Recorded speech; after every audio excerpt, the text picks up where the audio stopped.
다음 국민의힘 대선 후보로 한번 넘어가 보겠습니다. 이 사람입니다. 예. 홍준표 후보입니다. 제7공화국 선진대국을 슬로건으로 내걸었습니다. 그러니까 개헌과 함께 선진국의 시대를 열겠다. 이 시대 정신은 어떻게 보셨습니까?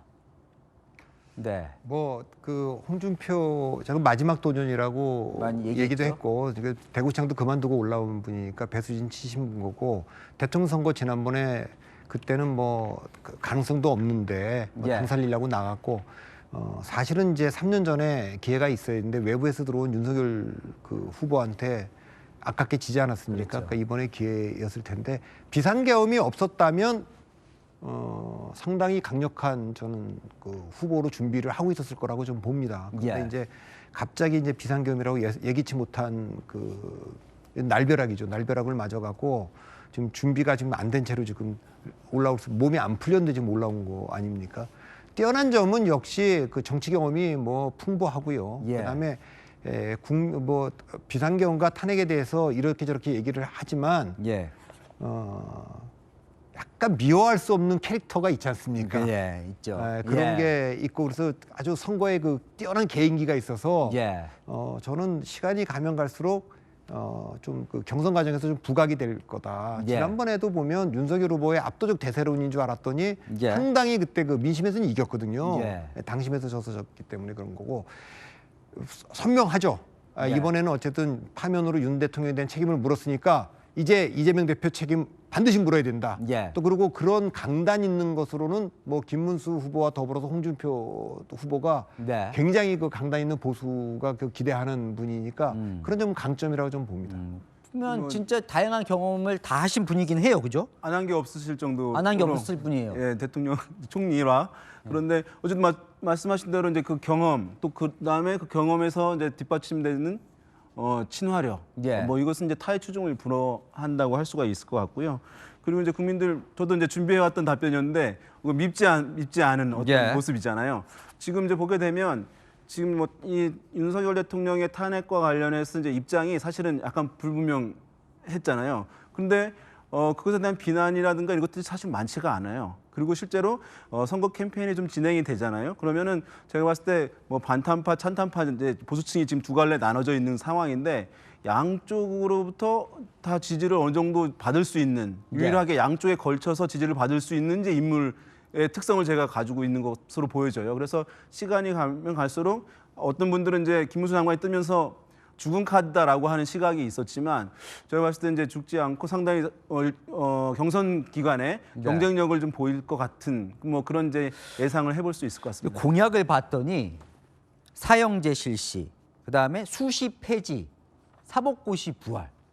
이게 옛날로 돌아간다고 볼 수도 있고 홍준표 시장은 이게 공정이다. 그리고 이제 헌법재판소 없앤다는 헌법재판소 거죠. 그게 폐지. 뭐 대통령 마음대로 없앨 수 있는지 없는지 잘 모르겠습니다만은 그게 참 이분의 강점이자 약점이라고 네. 생각해요. 선명한 캐릭터에 네. 힘이 있는데, 그러니까 홍 후보를 보면은 언더독일 때는 되게 강합니다. 늘 보면은 한 2위, 3위 올라갈 때 이 선명한 캐릭터의 힘으로 올라가는데 예. 그걸 이제 1등으로 넘어가려면은 예.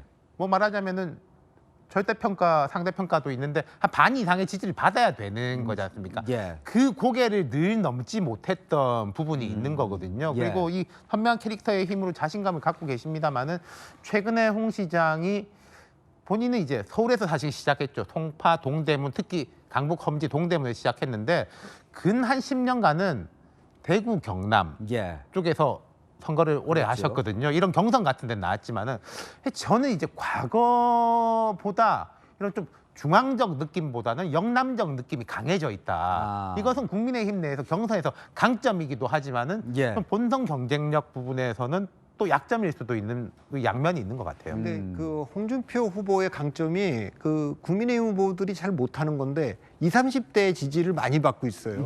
예. 그 놀라운 일이고 그런 거를 포착해내는 능력, 예. 젊은 유권자가 어떤 거에 반응한다 이런 것이 뛰어나고 두 번째가 순발력이죠. 예. 뭐 비상계엄에 대해서는 어떤 태도를 갖고 있느냐, 탄핵에 대해서 어떤 태도를 갖고 있느냐 이런 우려가 있지만 예. 제가 옛날에 2007년에 이분이 처음 대통령 선거 경선에 도전한 적이 있어요. 이명박, 박근혜, 뭐 그 홍준표 이분이 경합할 텐데 후보 검증위원회를 이렇게 TV가 생중계해 주는데 이명박 후보가 이렇게 물어봐요. 예. 2005년 가을에 그때 대우나 지지하고 찬성한다고 신문에 글도 쓰셨는데 우리 홍준표 후보는 예. 왜 지금 이 시간에는 그걸 비판하냐?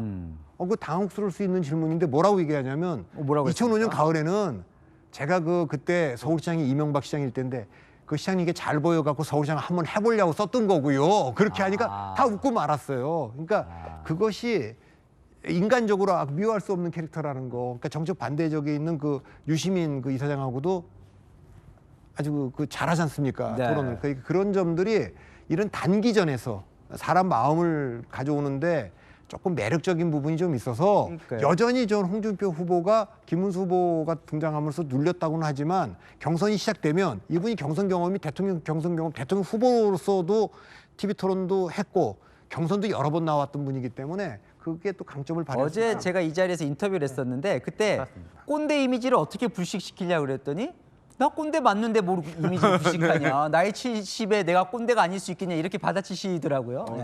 그러니까 되게 입체적인 인물이지 않습니까? 말씀하신 대로 20, 30대한테 인기도 있는데 현장 젊은 기자들한테 구박도 하고 예. 반말도 하고 그거를 이제 사람에 따라 다른 것 같아요. 예. 귀엽다로 받아들이는 사람도 있고 이 꼰대라는 게 이 정감이 가는 꼰대냐 아니 진짜 상대하기 싫은 꼰대냐 이거 되게 다른데 사실 백지 한 장 차이지 않습니까? 예. 그 위태로운 줄타기를 하고 계신 분이죠. 늘. 그러니까 홍준표 후보가 그렇게 말을 그렇게 예. 해놓고 약간 밉지 않게 간 거에는 그렇게 씩 웃잖아요, 그냥. 예. 그것이 좀 약간 어필도 한 것 같아, 인간적으로는.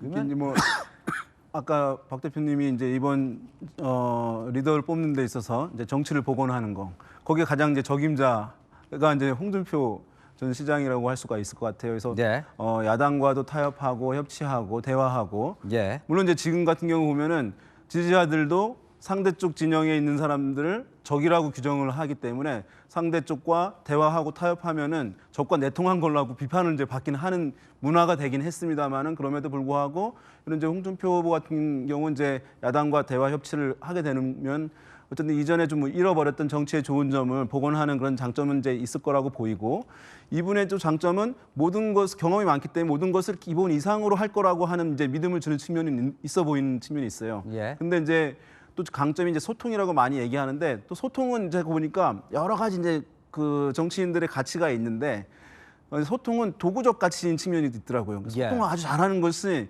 그것이 이제 나라를 어떻게 잘 이끄는 것 직결되는 사안은 아닌 거예요. 그래서 예. 그것 가지고 소통 잘하기 때문에 저 사람은 우리가 리더로 뽑았는데 이렇게 대중이 흘러가지 않더라고요. 그러니까 지금 소통이 강점이긴 한데 그것보다도 더 사실은 이제 국가에 대한 비전 어떻게 그 비전을 이제 보여주면서 대중들에게 매력을 느낄 수 있도록 할 것이냐 그것을 캠페인 과정에 보여줘야 한다고 생각됩니다. 아니, 또 굉장히 중요한 걸 지적하셨는데 우리가 이 프로그램 시작할 때 대통령 자질 얘기할 때 제가 이제 정책 복원 얘기를 했는데 그렇죠.